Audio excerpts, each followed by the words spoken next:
On va avancer. Alors d'abord, petit slide promotionnel habituel. Je m'appelle François Technet.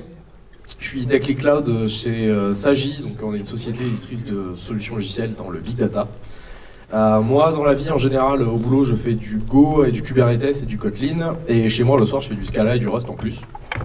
Je suis un ancien développeur, je suis allé faire de l'infra, donc je suis devenu SRI, DevOps, tout ça. Ce qui fait que ça fait de moi un sysadmin qui n'a pas peur d'utiliser le terme monade. Donc je suis un mec un peu bizarre. Je suis organisateur de la conférence montpelliéraine Sunnytech, qui est l'équivalent du DevFestLead mais à Montpellier. Je suis président du Montpellier Tech Hub, qui est le regroupement des meet-up techniques de Montpellier. Je suis organisateur du Jug Montpellier, je suis organisateur du DevOps Montpellier, je suis contributeur au Rust Montpellier. J'ai pas de vie. Et voilà, sur Twitter, mon handle c'est @ftchen. Alors je suis plus qu'à 60 followers des 1000, donc voilà. Hein, c'est juste un appel, j'aime bien les chiffres ronds, comme ça au moins ce sera fait. Et je pourrai déléter mon compte juste derrière. Donc on est là pour parler de microservices.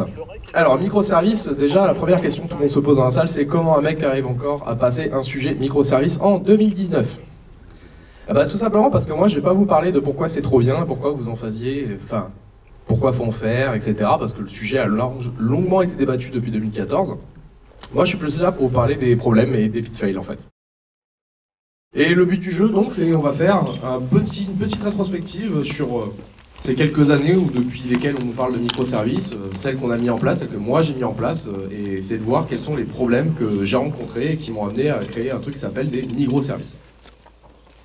Donc déjà la première chose qu'on va faire c'est se mettre d'accord sur c'est quoi un microservice. Alors on peut pas parler du microservice sans parler de son penchant maléfique qui est le monolithe. Alors pour ceux qui ont la référence, qui a la référence dans la salle ? Ouais, il y a des gens bien, c'est cool. Pour ceux qui l'auraient pas, en gros, c'est un truc qui vient d'un jeu de figurines qui s'appelle Warhammer 40 000. Et ça, c'est une unité qui s'appelle littéralement un monolithe. Le gros truc, c'est que c'est très lourd, ça coûte beaucoup de points, c'est extrêmement fort, mais ça va très lentement et je trouve que ça modélise très très bien qu'est-ce que c'est que les applications monolithiques. Alors, ces applications monolithiques, ça fait quand même un certain moment qu'on en fait. On va dire que ça fait quand même quelques années qu'on faisait des monolithes et on commençait à dire qu'il y avait des problèmes avec ça. Donc on va juste essayer d'énumérer les problèmes qu'on cherchait à résoudre avec l'architecture microservice par rapport à notre monolithe. Alors le premier, c'est le fait que c'était extrêmement lourd à faire évoluer. Alors quand on dit que c'est lourd à faire évoluer, c'est dans le terme que c'est lent, mais également que c'est difficile, complexe de faire évoluer quelque chose et qu'on était obligé de se synchroniser. Pourquoi ? C'est simplement parce que notre monolithe grandissant avec le temps, on cherchait à faire updater notre système d'information, on cherchait à rajouter une nouvelle fonctionnalité, sauf que comme on avait une seule et unique application qui couvrait la totalité ou une grosse partie de notre système d'information, quand on veut rajouter quelque chose, on a la problématique de devoir faire des points de rencontre, de dire ok, on s'arrête à tel moment pour livrer tous ensemble. C'est le fameux moment où en gros on avait des cycles de livraison à 3 mois, 6 mois, 1 an et qu'on essayait de réduire le plus possible. Et tout ça en fait c'était pas vraiment dû à la volonté des gens de dire on va livrer que tous les 1 an, parce qu'on est tous d'accord que plus on livre, plus on est content. Mais bien parce qu'on avait un système qui était extrêmement gros et difficile de faire évoluer parce qu'il était très lourd à faire changer. Autre chose aussi qui est remis en cause avec le monolithe, c'est la notion de scalabilité. Alors la notion de scalabilité, c'est la notion de pouvoir augmenter le nombre d'instances ou le nombre de manières de répondre à un problème. Et le gros problème quand on a un monolithe, c'est que du coup, vu qu'on a la totalité des fonctionnalités de notre système dans une seule application, à moins de faire des trucs un peu tricky à l'intérieur, c'est compliqué de venir dire je vais seulement essayer d'augmenter le nombre de services qui répondent à, par exemple, le système d'order dans la période de Noël pour un système de fabricant ou un système de livraison. Et du coup, on se retrouvait avec un problème de scalabilité dans le sens où on augmente tout ou on n'augmente rien. Donc ça, c'est un gros problème. Et un autre truc qui est souvent remis en cause avec notre monolithe, c'est la complexité d'évolution de notre monolithe. En gros, quand on essaie de travailler dans notre monolithe, le gros souci qu'on a, c'est où est-ce qu'on va et comment est-ce qu'on doit coder une feature à l'intérieur de notre système. Parce que notre monolithe devient tellement grand, tellement énorme, qu'en fait, on finit par être noyé dans le système. Surtout qu'on va pas se mentir, on veut tous faire des choses extrêmement propres, mais la réalité pratique, c'est que notre monolithe, ça devient un gros tas de boue, très rapidement, et du coup, quand on se retrouve à devoir faire une feature, on est noyé sous un ensemble de milliers de classes, et on se retrouve souvent à chercher où est-ce qu'on est censé travailler. Donc c'est bien parce qu'en fait, notre monolithe, ça fait un petit moment qu'on a le problème, et depuis un certain temps, les gens se sont posés des questions sur comment est-ce qu'on peut régler ces fameux problèmes de notre monolithe. Et pour ça, la plupart des gens ont dit, on va faire de l'architecture software. Alors c'est bien parce qu'il y a des vagues, on peut refaire une timeline dans l'évolution du software architecture. Donc dans les années 90, on a ce qu'on appelle du code spaghetti, hein, donc des appels de fonctions dans tous les sens, en gros, tout le monde peut appeler tout et n'importe quoi dans le système. La foire à la saucisse. On s'est rendu compte que c'était pas génial pour faire évoluer le système au bout d'un certain moment. Dans les années 2000, on est donc arrivé avec des architectures à base de couches. Donc en gros, un truc qui ressemblerait plus à des lasagnes, en disant, bon ben en fait, on va quand même mettre des couches d'abstraction entre les services. Donc on va mettre la couche d'accès aux données, la couche de service, la couche de contrôleur d'accès utilisateur, une couche de management, etc. Et tout ça, en gros, ce qu'on va faire, c'est qu'à l'intérieur de la même couche, bah en fait, on fait ce qu'on veut, hein, c'est toujours la foire à la saucisse, mais par contre, entre les couches, on va quand même mettre une notion d'abstraction qui va nous permettre de délimiter le périmètre de ce que vont faire nos classes. Donc ça, c'était notre approche monolithique en couche qu'on a quasiment dans toutes nos applications, hein. Tout le monde est OK avec le côté contrôleur, service, DAO, etc. Ouais, bon, on est d'accord.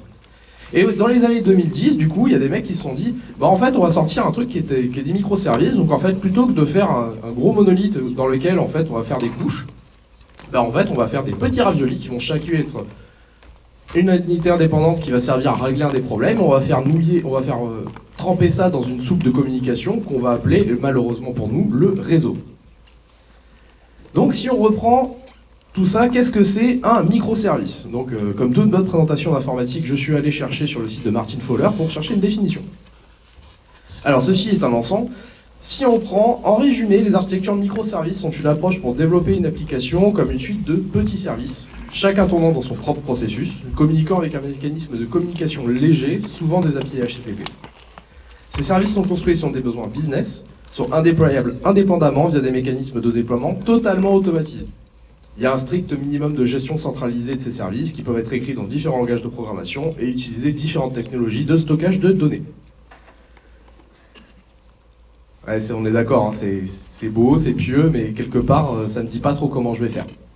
Bon, en gros, si on reprend notre monolithe, en gros, ce qu'on veut, c'est que notre monolithe, on le split en petites escouades, qui chacune ont un rôle indépendant, qui vont pouvoir communiquer entre elles, de manière à ce que notre système d'information ne soit plus qu'un gros bloc qu'on va faire évoluer, mais un maillage de systèmes qui vont communiquer entre eux, de manière à répondre au système, de manière à répondre aux besoins utilisateurs. Si on prend le cas de base d'un des grands pionniers qui a, on va dire, mis en avant l'architecture microservice dans sa société, c'est Netflix. Bah en fait, on a une vidéo sharing platform qui va être découpée en mode microservice avec un système qui va gérer l'upload, un autre qui va gérer le streaming, un autre qui va gérer tout ce qui est transcode, download, de la recommandation, de la souscription. Donc ça, la grande question c'est, ok, super, mais pourquoi est-ce qu'on fait ça? Parce que d'un côté, on va pas s'emmerder à mettre du réseau au milieu de notre système si c'est pour un gagner. Alors la première chose qu'on est censé gagner quand on fait du microservice, c'est le fait on est censé pouvoir évoluer plus vite. Parce que vu qu'on a des systèmes qui sont plus petits, bah on peut les faire évoluer plus facilement. Et vu qu'ils sont théoriquement autonomes, bah on peut les faire évoluer aussi beaucoup plus rapidement. La scalabilité est un problème qui est résolu parce que maintenant que notre système est découpé en plein de petites parties qui sont unitaires et indépendantes, bah on peut venir scaler seulement la partie qui nous intéresse. Et après, quand on parle de la gestion de la complexité, c'est là que ça devient un peu plus difficile. Alors quand on prend la complexité, j'aime bien utiliser cette référence à Arnaud Lemaire qui a fait une super conf qui s'appelle Dette technique et anthropologie du logiciel, qui définit la complexité comme étant 3 choses différentes. La complexité essentielle, donc qui est la complexité de ce que doit faire votre application, c'est-à-dire la réponse à la problématique, la complexité induite par la résolution d'un problème business. Si vous gérez une bibliothèque, vous n'avez absolument pas la même complexité fonctionnelle que si vous devez gérer du pricing de produits dans un système de marché ou pour un système financier. Et ça, c'est la complexité essentielle, c'est une complexité que vous ne pourrez pas enlever parce qu'elle concerne votre business. La complexité mandatory, qui est la complexité obligatoire pour que vos systèmes tournent dans des conditions de production, donc votre serveur HTTP, votre système de connexion à la base de données, le fait de pouvoir loguer, le système d'authentification, tout ça. Donc ça aussi, c'est les choses que vous ne pouvez pas enlever. Et après, il y a la fameuse complexité accidentelle qu'on appelle des fois dette technique, qui correspond en fait à la merde que vous mettez vous-même dans votre code. Et c'est celle-là qu'on veut essayer de virer la plupart du temps. Et cette complexité, en fait, si on regarde comment elle est gérée, c'est cet ensemble de 3 complexités. En fait, dans notre système monolithique, bah, en gros, chacune des parties indépendantes de notre application fonctionnelle, vu qu'on se permet de faire des appels les unes avec les autres, elles ne sont pas unitaires et c'est pas un ajout qu'on fait entre elles, c'est une multiplication. Et donc le but de notre système de microservices, c'est de dire, en gros, on va arrêter de multiplier la complexité entre elles, on va juste mettre des barrières fixes de manière à ce qu'on puisse juste les additionner. Ce qui ferait que, à terme, on devra avoir une complexité bien inférieure pour venir faire évoluer notre système. L'intérêt du microservice, c'est aussi de dire que on va pouvoir travailler sur la complexité en disant, vu qu'on va réduire le scope fonctionnel de chacune des applications, théoriquement, chacune devra avoir un scope fonctionnel, une complexité essentielle qui va réduire, parce qu'elle va donc gérer moins de choses, au prix d'une complexité mandatory qui va un peu augmenter, parce qu'on va devoir partager de l'information à travers le réseau, on va devoir gérer du format, on va devoir gérer pas mal de choses. Et théoriquement, vu qu'on a des plus petites applis, on a une code base qui devrait réduire, et donc on devrait avoir une complexité accidentelle qui réduit. Donc ça, c'est les premiers apports par rapport à notre problème du monolithe, par rapport à nos microservices. Sauf qu'en plus, les mecs arrivent avec un bonus en disant « Attendez, c'est pas fini ». Parce qu'on a tout ça, mais en plus, du coup, vous pouvez aller beaucoup plus vite pour faire évoluer votre système. Parce que du coup, vu qu'on a des unités indépendantes, on peut les mettre à jour quand on veut, sans avoir à se mettre d'accord entre nous et faire des points de jonction. Du coup, fini de réaliser tous les 3 mois ou tous les 6 mois, maintenant on peut réaliser plusieurs fois par jour. La scalabilité nous offre aussi une question de résilience. Puisque si jamais on est capable de scaler chacun des services indépendamment, du coup on est aussi capable d'en lancer à minima 2, 3, 4, et du coup se retrouver avec un système qui théoriquement ne devrait jamais mourir, parce que résilient de fait qu'il soit toujours, il soit résilient à travers le réseau. Et quand on met ça bout à bout, en fait, quand on vous fait une présentation sur les microservices, en fait, comment est-ce que vous pouvez vraiment dire non? Parce qu'en fait, vous partez de problèmes, et vous arrivez sur que des choses bénéfiques, et même des avantages, des bonus. Donc la plupart du temps, on fait « Ok, c'est parti ». Alors moi, c'est ce que j'ai vu. Depuis 2014, on avait plein des présentations sur microservices, et du coup, j'ai fait « Vas-y, c'est trop parti. On va partir sur du microservice ». Donc là, généralement, vous arrivez à vous trouver un petit projet, un truc, une petite refonte d'un monolithe qui traîne. Et c'est parti, vous sortez vos plus belles technos. C'est parti pour du développement. Et vous commencez à réaliser votre premier service. Et alors là, c'est le moment où tout le monde déchante la plupart du temps. Enfin, en tout cas, moi, j'ai déchanté. Que je me suis posé la grande question de qu'est-ce que je suis en train de faire. Non, parce que coder une application, c'est pas un problème. Une architecture en couche, je sais faire. Je sais faire mes DAO, je sais faire du Spring Boot, je sais faire du Scala, voilà, tout ça, y a pas de problème. Mais alors, par contre, quand il s'agit de scoper un service, savoir à quel moment j'ai une bonne taille de service, à quel moment est-ce qu'il est assez indépendant, à quel moment est-ce qu'il est couplé. Là, grand point noir. Puis quand même, au bout de 2 semaines, quand on n'a pas pondu une ligne de code et qu'on a passé son temps en salle de réunion à se poser des questions avec d'autres personnes, on a quand même quelqu'un qui vient le voir et qui dit « Bon, les mecs, faudrait peut-être coder. Enfin, faudrait peut-être livrer un jour. Je vous paye pas à rien faire. » Puis bon, qu'est-ce qu'on fait? On y va. On fait comme d'habitude. De toute façon, l'informatique est une science empirique. On est là pour tester. Et puis c'est pas grave, on va se rater. Puis vient le fameux jour de la livraison. Voilà, on livre en prod. C'est parti. Et le temps passe, et puis quelques jours plus tard, enfin quelques jours, quelques mois, des fois des années pour certains, on se rend compte qu'on a quand même quelque chose qui répond pas exactement à notre problème. On est plutôt sur quelque chose en mode, j'ai l'impression que c'est un peu le feu partout, j'ai l'impression de passer mon temps à venir régler les problèmes des services que j'ai mis en prod, alors que j'étais censé gagner en fait beaucoup d'autres choses. Et ça nous fait généralement poser le problème de, on s'est raté en termes de target. C'est-à-dire que si on reprend la complexité, en fait, nous, ce qu'on voulait, c'était faire quelque chose comme ça. C'est-à-dire que chacun de nos services devait réduire sa complexité essentielle, réduire sa complexité accidentelle et augmenter sa complexité mandatory. Sauf que, en fait, en analysant les services que nous, on avait mis en prod, on s'est rendu compte que notre complexité essentielle, elle avait quasiment pas bougé. On sait pas pourquoi. On a une complexité mandatory qui, elle, a augmenté parce qu'on s'est retrouvé à gérer des circuits de breakers, à gérer du réseau, gérer de l'automatisation, etc. Et alors la complexité accidentelle, vu qu'en plus on est parti en mode YOLO, elle a explosé. En plus de tout ça, niveau système d'information, du coup, en fait, là on voulait faire évoluer quelque chose, on se retrouve avec un casse-tête parce que, quand je vais modifier le service A, je dois modifier le service B qui modifie le service C, comment je mets à jour, etc. Donc on finit par refaire des points de rencontre, en fait. Et alors, moi, en plus, je vous ai dit que j'étais développeur, que j'étais passé côté DevOps et SRI. Et quand on doit gérer tout ça, en fait, sans deck, si jamais vous devez gérer 3 fois plus d'applications, ça vous prend beaucoup plus de temps. toujours plus de boulot en fait, de services à déployer, maintenir, configurer. Surtout qu'en plus on ne s'est pas arrêté à 3, hein. On en a mis 4, 5, 6, 7, 8, 9, 10. Et du coup ça devient un casse-tête à maintenir parce que généralement on n'a pas mis la toolchain d'automatisation qui va bien et on finit par passer notre temps à venir gérer ce système-là. Bon, c'est le moment du coup où généralement avec vos collègues vous mettez en position fétale et vous dites mais pourquoi on a fait ça? Finalement on était bien avec notre monolithe.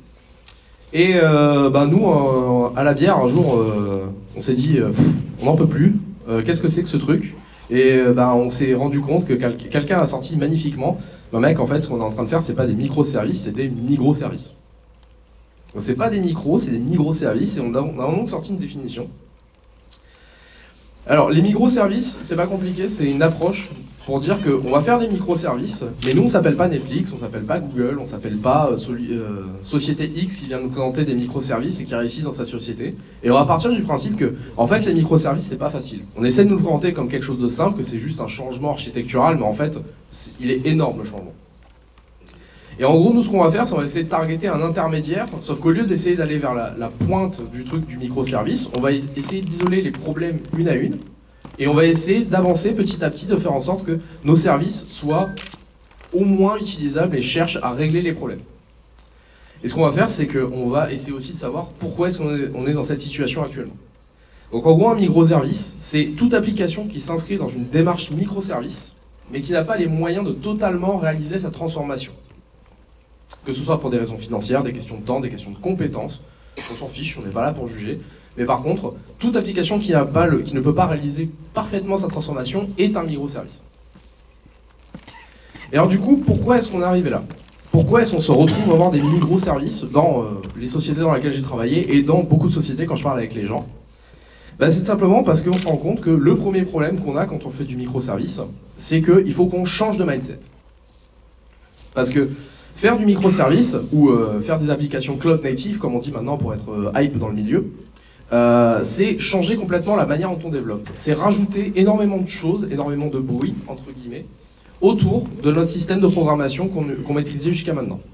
Là, j'ai juste mis, moi, ce que j'ai utilisé depuis 4 ans, ou que j'ai voulu utiliser comme technologie pour tourner autour de mon système que je déployais et que je développais en Java, Kotlin, Scala ou autre.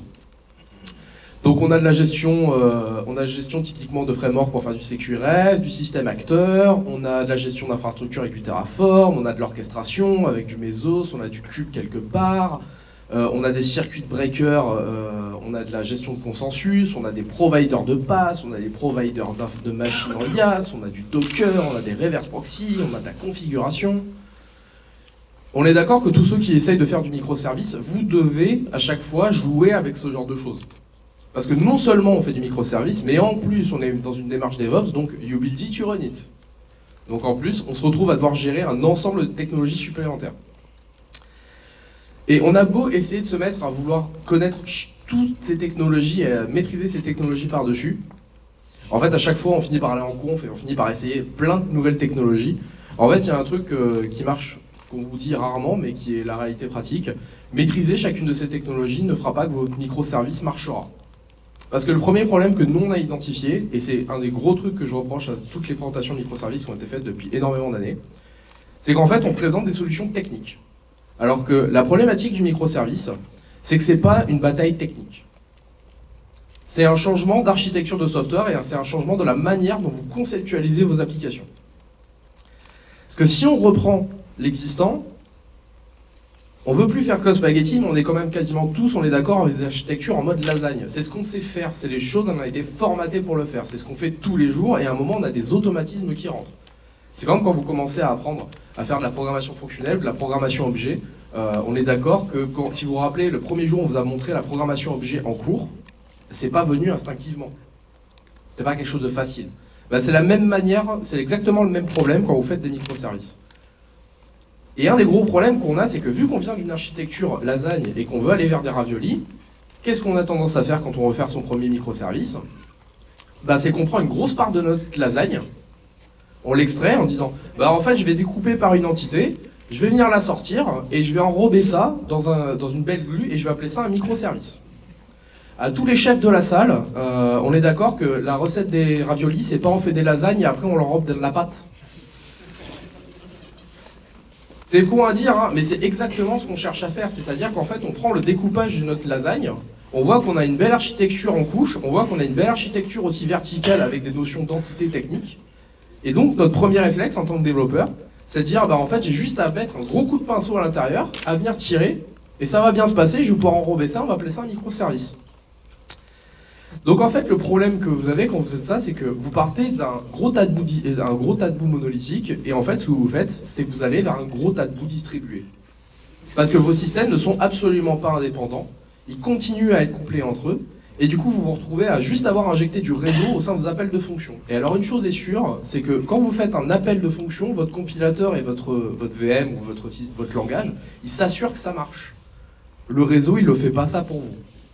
Du coup, en fait, la seule chose que vous avez fait en faisant ce genre de système, en gros, c'est que vous êtes venu rajouter du chaos, contrôlé avec des gros guillemets. Et c'est pour ça qu'en fait, les microservices, comme nous on les appelle, c'est cette manière de faire, bah en fait, c'est une très mauvaise idée la plupart du temps, parce qu'en fait, à part venir injecter du pain point, bah en fait, on n'a rien gagné quasiment. On a juste rajouté du réseau dans nos appels de fonction. Donc comment est-ce qu'on peut prévenir ça? Bah, on va essayer de voir tous les problèmes, un à un, qu'on peut faire pour essayer de régler ces problématiques en disant pas qu'on va faire du microservice parce qu'on sait qu'on n'a pas les moyens, c'est trop compliqué, mais de dire bah on va essayer de régler les problèmes au fur et à mesure pour avoir quelque chose de plus utilisable dans notre système. Donc on va tous les prendre un à un. Et le gros premier problème qu'on va travailler, c'est cette partie, comment est-ce qu'on découpe un microservice et comment est-ce qu'on choisit qu'est-ce qui va dans un microservice. Donc la fameuse problème de qu'est-ce qu'on tire dans notre part de lasagne. Et alors ça, c'est un problème de contexte. C'est un problème de contexte application et c'est une question de bordure en disant, bah en fait, où est la limite fonctionnelle de notre système? Parce que si on reprend la définition de Martin Fowler, chacun de nos microservices doit être indépendant et répondre à un problème business. Et alors ça, pour ça, il y a un truc qui est très bien, c'est qu'il utilise le terme bounded context en anglais. Et là, on peut directement aller voir nos amis qui font du DDD. Est-ce qu'il y a des software craftsmen dans la salle? Yeah! Du coup, vous ne vous sentirez pas perdu. Et en DDD, ils ont cette notion de bounded context. Et j'aime bien cette image parce qu'elle représente extrêmement bien la notion de bounded context. C'est que si on reprend notre idée, nous on parlait de user, mais en fait vous pouvez avoir votre système d'entité qui serait customer ou product. Sauf qu'en fait, un customer ou un product en termes d'entité technique dans votre code, quand vous êtes dans un monolithe, bah en fait, il va être géré à la fois pour gérer un contexte de sales et à la fois pour gérer un contexte de support.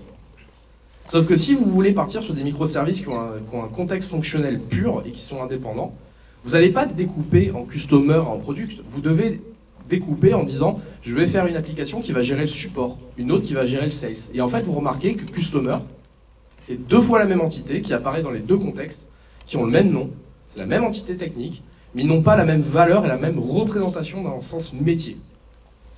Et c'est exactement ça notre plus gros problème quand on commence à partir vers l'architecture microservice, c'est qu'il faut être capable de détecter quelles sont les frontières business de notre système et pas les frontières techniques. Parce que si vous continuez à tirer et que vous partez avec des splits techniques, en gros vous vous retrouvez avec un modèle couplé à travers le réseau. Parce que si on fait évoluer le customer ou le product dans l'exemple que j'ai mis, si on avait fait des microservices product et microservices customer, bah en fait on se retrouve à impacter toutes les applications qui vont toucher le sales, toutes les applications qui vont toucher le support. Et c'est pour ça qu'on se retrouve avec des modifications en cascade qui nous disent ok, bah en fait quand je modifie le service A, je dois modifier le service B, le service C, le service D, le service E, et finalement on se retrouver à redémarrer la moitié de la plateforme.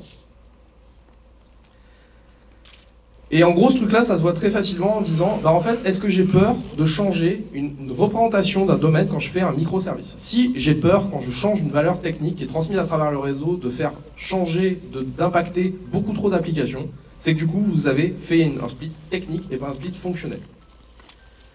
Et le plus gros problème que vous allez avoir avec ça, c'est que vous allez devoir briser les chaînes de votre modélisation qui était que vous avez un monolithe qui gérait tout le système d'information et maintenant il va falloir splitter par modélisation fonctionnelle. Et il y a un grand problème avec ça aussi, qui vient impacter la partie microservice, c'est que quand vous faites des microservices, vous partez en team. Et il y a une super loi dans l'informatique qui s'appelle la loi de Conway, qui définit que les organisations qui définissent ces systèmes sont contraintes de les produire sous les designs qui sont les copies de la structure de communication de ces organisations.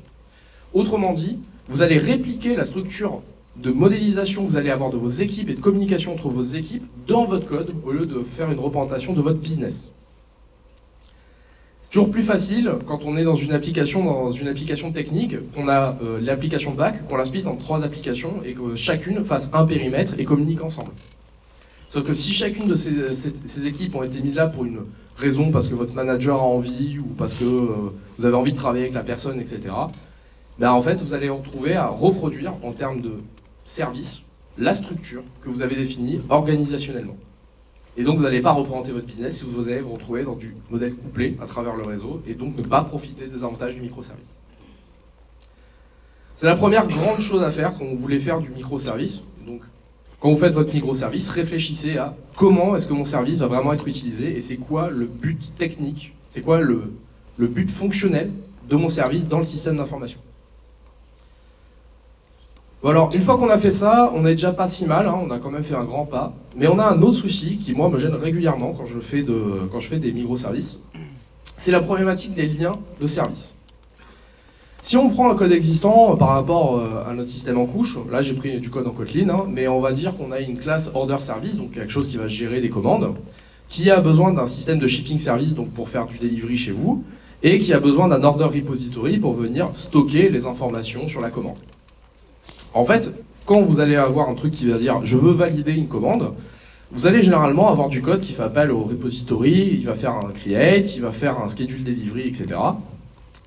Et ça, alors c'est très cool. Mais la plupart du temps, en fait, quand on part sur du service microservice et qu'on dit typiquement bah, mon shipping service qui représente donc le contexte fonctionnel de livraison, je vais le mettre dans un autre service. Ce qu'on va faire, c'est qu'on va remplacer l'implémentation du shipping service en disant oh, bah en fait derrière, ce truc-là va aller appeler le réseau, il va aller faire des appels, etc. Sauf que si on ne change pas la classe qui est là en disant juste je change l'implémentation du service shipping en disant oh on va aller appeler le réseau, etc. Ce qu'on est en train de déterminer, ce qu'on est en train de dire au sein de notre système là, au sein de cette fonction, c'est que l'échec n'est pas une option. Parce qu'on appelle, quoi qu'il arrive, un service repository qui est assuré de marcher et de fonctionner, parce qu'on fait repository, on fait service.create et YOLO. Sauf qu'il y a un truc qui est très très problématique si vous avez déjà fait de l'opération, ou enfin même si vous avez géré des applications en production, c'est que ce truc-là il passe par le réseau. Et il y a un truc qui est chiant, c'est que le réseau c'est pas fiable. C'est lent sa mère. Enfin bref, c'est vraiment la source, c'est la pire source d'entropie de votre système. On est d'accord, hein, tous ceux qui ont géré des API en production, hein, le plus gros problème dans tous les systèmes que vous devez gérer, c'est le réseau, tout le temps. Déjà, si vous avez dû configurer un réseau une fois dans votre vie, bah, vous devez être quelqu'un de... Bah, vous pouvez venir boire une bière avec moi, mais c'est quelque chose qui a dû vous marquer. Et du coup, en fait, on ne peut pas se permettre de juste dire on va remplacer l'implémentation en disant j'appelle du réseau. Parce que là où avant, votre compilateur vous assurait que l'appel à fonction marchera dans 100% des cas, là en fait, l'appel à travers le réseau, il ne va pas marcher dans 100% des cas. Plein de raisons différentes. Et en gros, ce qu'on est en train de dire avec ça, c'est il ne faut pas cacher les erreurs, en fait. Il ne faut pas essayer de les planquer. Enfin, on est tous arrivés avec un moment où les systèmes type EJB dans lesquels en fait on avait juste à mettre une interface, à faire un appel et par automagie ça appelait le réseau, bah en fait 50% du temps il y avait un truc qui plantait et ça nous emmerdait beaucoup que ce soit caché justement. On aurait bien aimé que ce soit plus explicite.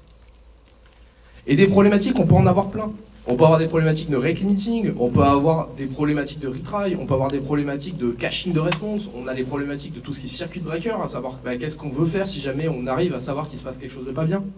Les problématiques de load balancing, tous ces problèmes-là rentrent en ligne de compte. On ne peut pas juste se permettre de dire « Ah ok, je remplace l'implémentation A par l'implémentation B et derrière, bon, automatiquement, tout va bien marcher comme avant. » Et ça, principal problème, c'est le recovery. Et le recovery, c'est en gros comment est-ce que vous allez identifier qu'un appel va mal se passer et surtout, qu'est-ce que vous faites. Parce que c'est cool hein, de mettre un circuit breaker. Hein. On peut parler d'Istrix, les trucs ont changé, on peut parler de n'importe quel circuit breaker, mais qui a déjà mis un circuit breaker dans son code? Ok. Quand tous ceux qui l'ont fait, est-ce que vous vous rappelez ce moment où vous arrivez à dire « Ah ok, il s'est passé quelque chose de pas bien dans mon code. Faut que je renvoie une valeur. » Et là, le grand blanc, je renvoie quoi? Parce que on est d'accord que j'appelle un service fonctionnel. Du coup, quelque chose qui est censé répondre quelque chose qui est logique dans le système. Sauf qu'en gros, là, je me retrouve en tant que développeur à dire « Ok, ce système-là ne marche pas, je dois envoyer une valeur qui ne crache pas dans le système. » On est d'accord que c'est pas à moi en tant que développeur forcément d'avoir cette réponse-là. Il faudrait que ce soit défini dans la définition du produit. Qu'est-ce qui se passe quand je suis un système d'order, un système de commande, et que je n'arrive pas à joindre le système de livraison? Est-ce que je dois annuler la commande? Est-ce que je dois la mettre en attente? Est-ce qu'on ne peut pas faire quelque chose pour l'utilisateur? Et ça, c'est pas un besoin technique, c'est un besoin fonctionnel. Donc le microservice aussi nous oblige à venir dire, ben, en fait, on va arrêter de penser les applications dans les best cases, en fait, dans le cas nominal. Il faut aussi penser au cas d'erreur. Et ça, c'est pas au niveau seulement de l'implémentation technique, c'est aussi au niveau du design de l'application. Et toute cette service communication qu'on a derrière, elle peut planter pour plein de choses. Et ça arrive, et ça c'est le plus gros problème qu'on a derrière, c'est comment nos systèmes communiquent entre eux. Tous ceux qui ont fait du microservice et des microservices dans leur vie ont eu à ce moment ce magnifique truc qui arrive où on a la prod qui crache parce qu'on a un appel qui a craché. Et là vient cette grande question, est-ce que c'est moi qui ai changé la manière dont je parse le message ou est-ce que c'est le système en face qui a changé son message? Et ça, c'est un truc qui arrive extrêmement souvent. Parce qu'en fait, la communication entre deux systèmes informatiques, surtout quand on va avoir une solution qui est agnostique, bah c'est compliqué. Et on parle souvent de format. Vous savez, on va faire du JSON, on va faire du Avro, on va faire du Packet, on va faire du machin, on va faire des schémas, on va utiliser du Kafka avec du schéma registrique, on va pouvoir faire évoluer dans le temps, etc. Et ça, c'est effectivement un des gros problèmes. Il y a plein de gens qui l'ont traité, mais moi, j'ai un autre souci, c'est que c'est pas suffisant. Il n'y a pas que le format qui rentre en ligne de compte quand on fait de la communication entre services. Il y a le format des messages, mais il y a aussi quelles sont les actions et quelle est la manière de communiquer entre les deux services. De la même manière que sur une interface, quand vous pensez avec votre UX designer, votre UI designer, comment est-ce que les actions doivent être représentées pour un utilisateur, bah, la même question se pose quand vous faites un service à comment je fournis les services fonctionnels pour les autres parties de ma société. Et donc il y a un vrai travail pour dire comment je fournis les actions au sein de mon système. De la même manière, la manière dont le message est transvasé change beaucoup. Si vous faites un appel synchrone et que vous cherchez à savoir ce qui se passe, bah, c'est pas la même manière que d'envoyer un message dans une event queue et potentiellement ce truc-là sera catché un jour. Si vous faites un appel direct, bah, en fait vous êtes basé sur un système de type acteur en fait en termes de modélisation, c'est-à-dire que vous demandez une réponse synchrone. Vous avez des gens qui interviennent les uns avec les autres et qui veulent avoir une réponse. Sinon, bah, en fait, vous faites un système agent, vous dites bah, je fais du fire and forget, et c'est quelque chose d'asynchrone, et puis peut-être un jour j'aurai la réponse. Et en fait, dans la réalité, je suis pas là pour vous dire de faire l'un ou l'autre. La seule chose que je suis en train de vous dire, c'est que quand vous voulez gérer la communication entre services, il faut bien arriver à gérer ces trois aspects. On parle beaucoup des formats d'échange, mais finalement on parle assez peu de la manière dont on détermine les actions, et la manière dont on gère ce protocole d'échange. Parce que ce protocole d'échange, cette manière de communiquer, va impacter votre code directement et la manière dont vos services travaillent entre eux. Donc pensez-y toujours en disant, ok, le format d'échange ça compte, mais est-ce que c'est une action synchrone, asynchrone, et pourquoi est-ce que je fais cette action, et est-ce que c'est un truc que je ne pourrais pas réduire en un seul appel plutôt que d'en faire 2 ou 3? Bon alors c'est le moment où généralement on dit oh ça fait beaucoup hein. Et vous avez toujours un Head of Business Technical Management Unit étoile machin qui vient dire non mais attends, moi j'ai trouvé la parade. Moi mes services ils communiquent pas directement. Moi ils partagent de la donnée à travers une base de données et en plus comme ça mutualise les coûts de stockage.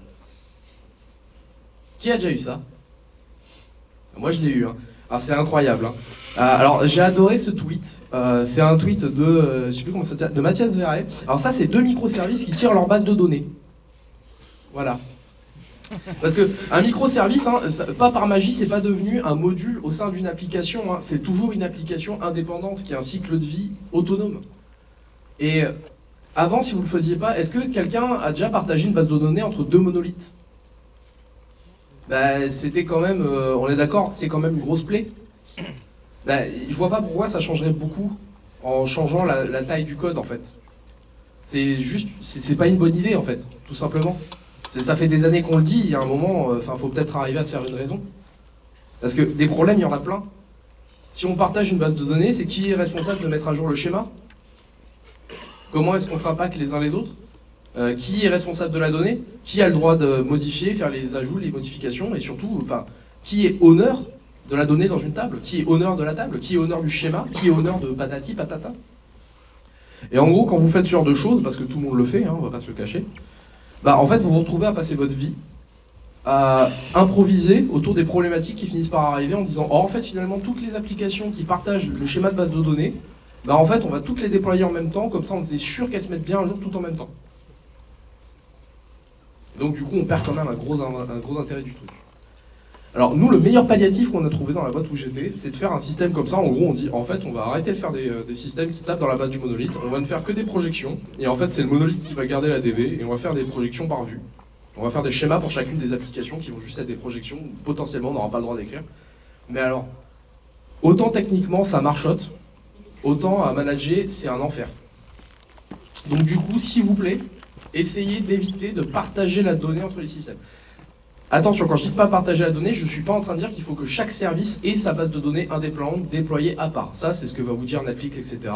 Et c'est une très bonne chose, mais on est tous conscients qu'on n'a pas tous le budget pour pouvoir le faire. Quand je dis que vous ne partagez pas la donnée, ça veut juste dire que vous avez le droit de partager le même serveur de base de données. Juste tapez pas les mêmes tables, le même schéma, et faites en sorte que chacun ait une partie où il est honneur et unique responsable de la donnée. Si vous êtes conscient de ce genre de choses, c'est pas un problème. Et ça, en fait, ça nous amène au problème suivant qui est, généralement, en fait, on finit par mettre de la donnée partagée parce qu'on a une problématique de modélisation de workflow quand on commence à partir en microservices. Parce que si on isole chacun des services unitaires, qui est un contexte fonctionnel dans notre SI en tant que service unique, bah en fait, au niveau business, on est d'accord que quand vous voulez faire une action pour un utilisateur, en fait, vous n'allez pas passer par un seul unique service. Vous allez forcément passer par plusieurs services. Typiquement, vous voulez valider une commande, vous allez passer par le système de commande, vous allez passer par le système de shipping, vous allez passer par le système de facturation, etc., etc. Et donc la grande question, c'est vu qu'on a des systèmes autonomes, comment on manage ces workflows? Est-ce qu'on a un système centralisé qui est censé gérer et orchestrer tout ce qui est en train de se passer, c'est-à-dire un système devant en frontal qui va appeler chacun des services, être capable de dire quand il y a une erreur, qu'est-ce que je fais? Ou est-ce qu'on est sur un système distribué de type consensus, où on va avoir des choses qui vont dire ok, en fait, on va se mettre d'accord à un moment donné pour faire des points de jonction et chacun gère sa partie, et puis si jamais ça se passe mal, bah, potentiellement quelqu'un réagira peut-être.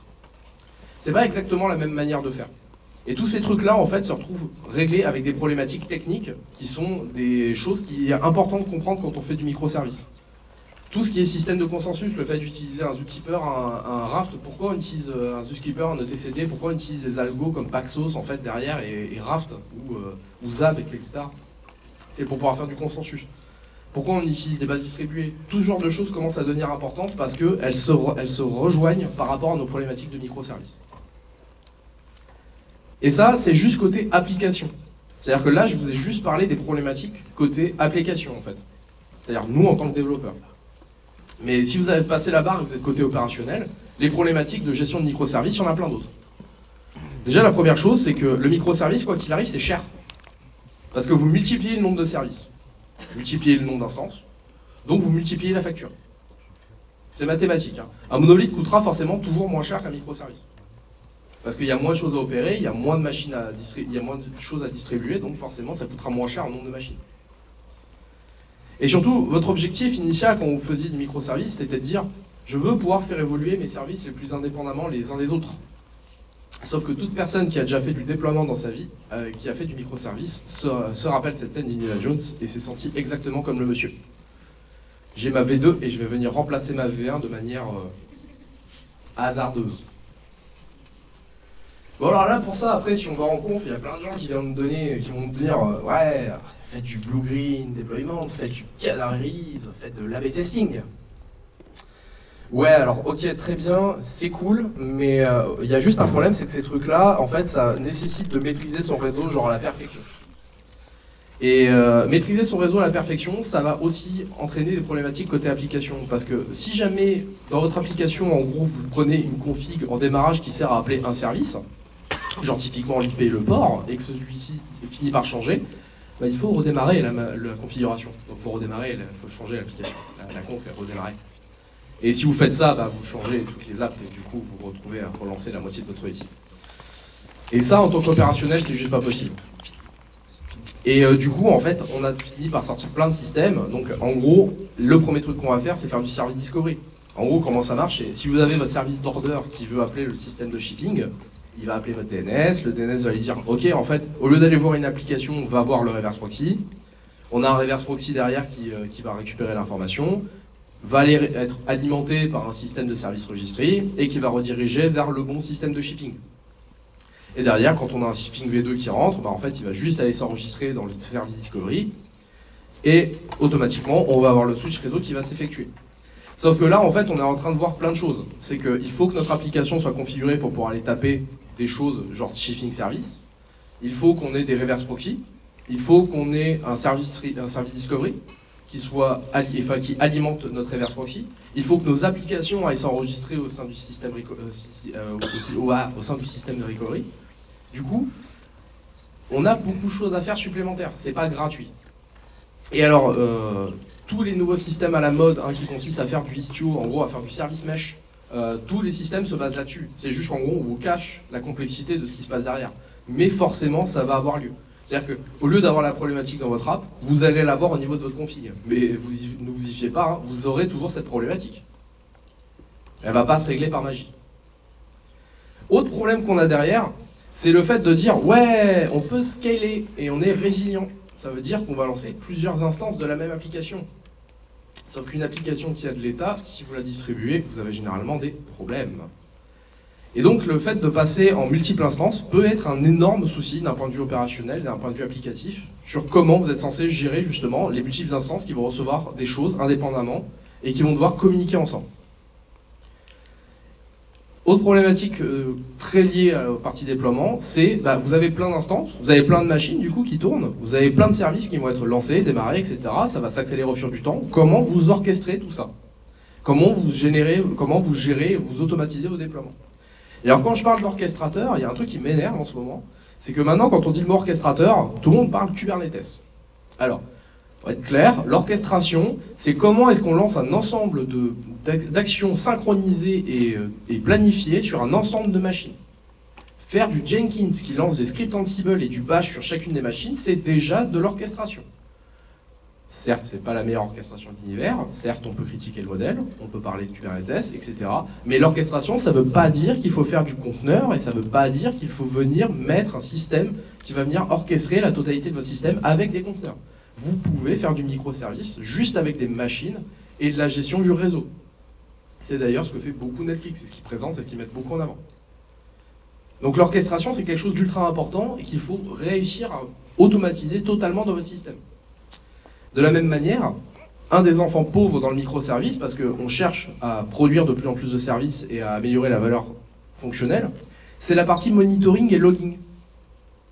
Parce que quand vous devez chercher un problème dans un monolithe, c'est pas très compliqué. Vous allez sur le serveur de la machine, vous allez dans les logs. Certes, le fichier est énorme, mais en gros, ça vous prend 3 heures pour chercher quelle est la bonne regex pour faire un grep. Quand vous êtes avec un système qui va comprendre 200 machines, et que vous avez un call qui va passer par 10 services qui sont potentiellement déployés sur 30 machines, si vous devez aller taper 30 machines et faire du SSH dessus pour aller chercher dans toutes les logs où est passé le message et qui a eu une erreur, ça vous prend beaucoup plus de temps. Donc tout ce qui est monitoring et logging, c'est quelque chose de super important. Et c'est super important, non pas parce que ça me fait plaisir, moi en tant que SRE, de savoir où il y a eu un problème, mais parce que quand vous faites un service business, vous allez avoir du support. Si quelque chose ne se passe pas bien dans votre système et que vous mettez 4 heures juste à répondre à votre client pour savoir où a été le problème dans le système, même pas la correction, juste où est le problème, techniquement parlant, c'est juste pas possible. Du coup, n'oubliez jamais que quand vous partez vers des architectures microservices, ce sont des architectures distribuées qui nécessitent un tooling énorme. Parce que si vous ne faites pas ce tooling, moi c'est ce que j'ai fait, on était parti un peu comme des bourrins en disant allez c'est parti, on va faire du microservice et on avait juste développé les apps.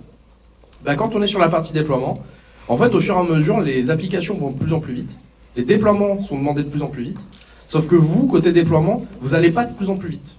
Et vous vous retrouvez avec de plus en plus de choses à faire et vous vous retrouvez noyé sous le travail.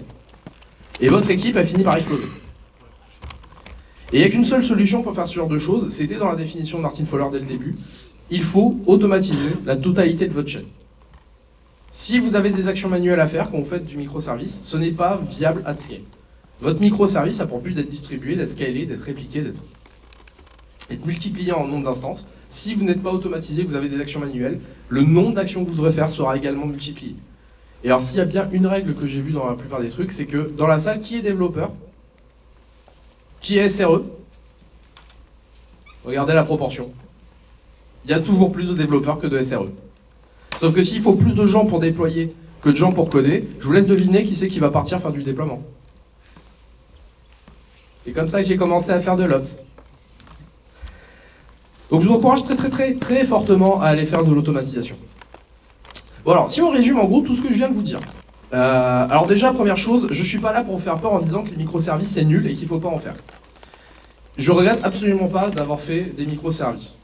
Ce qu'il faut juste arriver à bien comprendre, c'est que par rapport à tout ce qu'on vous a présenté jusqu'à maintenant, les microservices, c'est pas genre un choix architectural qu'on dit maintenant on fait du microservice et demain, automatiquement, on va avoir un gain de scalabilité, on va avoir un gain d'évolutivité. C'est un investissement qui est très important, qui est très lourd, qui peut vous apporter énormément de choses, mais qui vous demande vraiment de savoir ce que vous voulez faire.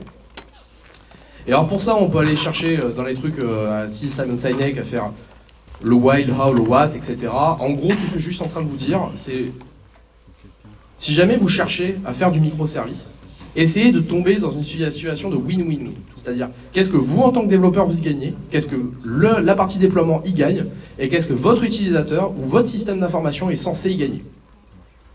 Ce que je veux juste dire, c'est que si on reprend, ce tweet m'a beaucoup fait rire, dans le sens où si on reprend l'évolution de l'informatique, en gros depuis quelques années, en gros en 2014 on arrivait en disant il faut faire du microservice pour régler tous les problèmes du monolithe. Et en 2016 on devait faire du Docker pour régler tous les problèmes du microservice. En 2018 il faut faire du Kubernetes pour régler toutes les problématiques de Docker. Et en 2020 il faut faire du serverless ou du service mesh pour régler toutes les problématiques qu'il y a avec Kubernetes.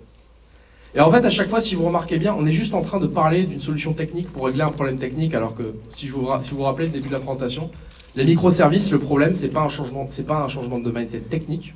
Il existe, certes, mais c'est pas celui-là le plus important. C'est un changement de mindset fonctionnel. Et comment vous conceptualisez votre système. Bref, en gros, si vous n'êtes pas capable de construire un monolithe qui va marcher, qu'est-ce qui vous fait vraiment penser que du microservice va être la solution? Vu que la seule chose que vous allez rajouter, c'est des contraintes techniques au milieu. C'est pour ça que, en gros, quand j'aime bien ce schéma, dans le sens où si vous avez un gros tas de bouts monolithiques, si jamais vous essayez de le distribuer, ben vous allez avoir un gros tas de bouts distribués. Donc quand vous voulez faire un microservice, pensez toujours à quel est le contexte fonctionnel. Est-ce qu'il est borné? Est-ce que je suis capable de dire à quoi il sert au sein de mon service? Est-ce qu'il va être couplé avec le reste du système? Si oui, bah, c'est peut-être pas une bonne idée de le faire. Qui est responsable du système?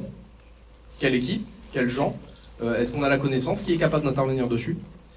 Qu'il soit petit et qu'il soit concentré sur la résolution de un problème business. Alors quand je dis petit, c'est pas un petit en termes de taille de code. Hein. Je dis petit en termes de... Si vous réglez un problème très compliqué fonctionnellement, il y aura beaucoup de lignes de code. Si vous réglez un problème très simple fonctionnellement, vous aurez très peu de lignes de code. C'est juste petit dans le sens où il répond juste à la problématique qui va bien.